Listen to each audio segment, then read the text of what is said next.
Hi everyone, welcome back to my channel. Today we're doing a quick interior modification. We're going to be installing this cue ball style gear knob in my MX-5. Removing the stock ND gear knob is really easy. Put the car in neutral, then just twist it anti-clockwise. It can be a little tight at first, but once it breaks free, it spins off easily. Now just screw the new one on clockwise.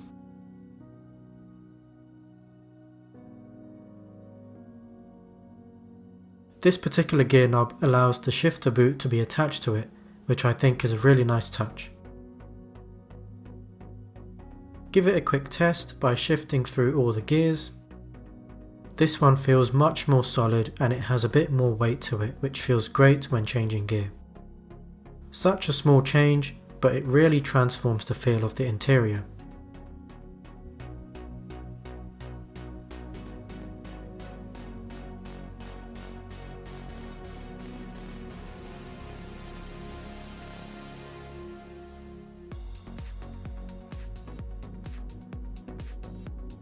And that's it.